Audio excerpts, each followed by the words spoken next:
Bahnhof Deutz, kurz nach 11 Uhr. Die ersten Demo-Teilnehmer beider Seiten sammeln sich, aber die Polizei ist schon seit dem frühen Morgen vor Ort. Insgesamt sind mehr als 3.500 Beamte im Einsatz, um in diesem Jahr Eskalationen zu verhindern. Mehrere Wasserwerfer stehen bereit. Gegen 11:30 Uhr blockieren mehrere linke Demonstranten den Bahnsteig und den Ausgang zum Barmer Platz. Dabei kommt es offenbar zu einer ersten Auseinandersetzung zwischen Linken und Rechten. Wir hatten hier im Deutzer Bahnhof einen kleineren Zusammenstoß bei der Anreise, als Versammlungsteilnehmer von der linken Szene auf die rechte Szene gestoßen ist, kam es zu einer Schlägerei.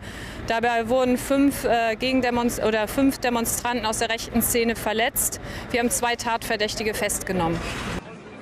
Auf dem Heumarkt versammeln sich derweil mehrere tausend Gegendemonstranten. Sie ziehen gemeinsam Richtung Deutz. Zahlreiche Initiativen, unter anderem Köln stellt sich quer und die AG A-Schuh, hatten zur Demonstration gegen Fremdenfeindlichkeit und rechtsextreme Gewalt aufgerufen.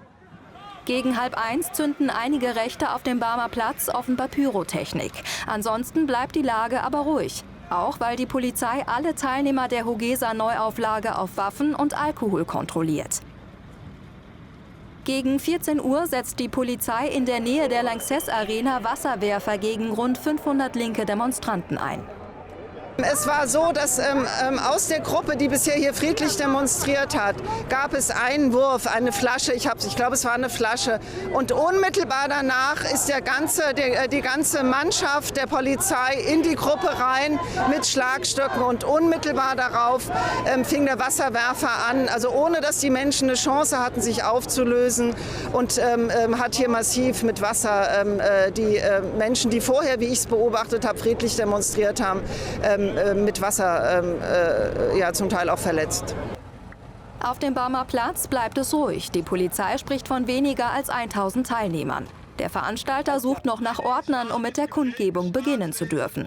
Erst um 15:15 Uhr hat er genug zusammen. Die Kygida-Veranstalter rufen dazu auf, sich Hogeser anzuschließen.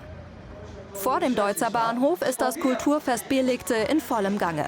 Die Veranstalter sprechen von über 20.000 Besuchern der Gegendemonstration. Auf der Bühne unter anderem die Höhner.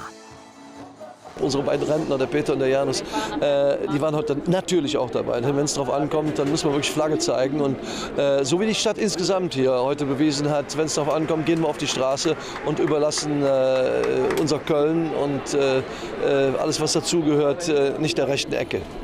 Und die übermächtige Präsenz der Gegendemonstranten zeigt Wirkung. Gegen 17 Uhr wollen die ersten Köln 2.0-Teilnehmer abreisen. Die rechten Demonstranten dürfen den Barmer Platz aber noch nicht verlassen. Wir erwarten auf jeden Fall, dass es noch zur Ausschreitung kommen könnte. Wir sind da auf jeden Fall gut aufgestellt. Wir haben alles, was möglich war, an Polizeikräften hier vor Ort. Und wir werden wieder, wie in der Hinreise auch, die Veranstaltungsteilnehmer trennen. Und wir werden die wieder in ihre Heimatbahnhöfe zurücktransportieren. Wir werden die seitens der Bundespolizei ins Ruhrgebiet oder in andere Städte oder in andere Richtungen bringen und versuchen somit dann die anderen Reisenden eine sichere Heimfahrt zu gewährleisten. Die linken Gegendemonstranten ziehen um 5:30 gemeinsam Richtung Innenstadt. Die Neuauflage von Hogeser endet kurz darauf. Die Polizei regelt nun die Abreise der rechten Demonstranten, um weiterhin Ausschreitungen zu verhindern.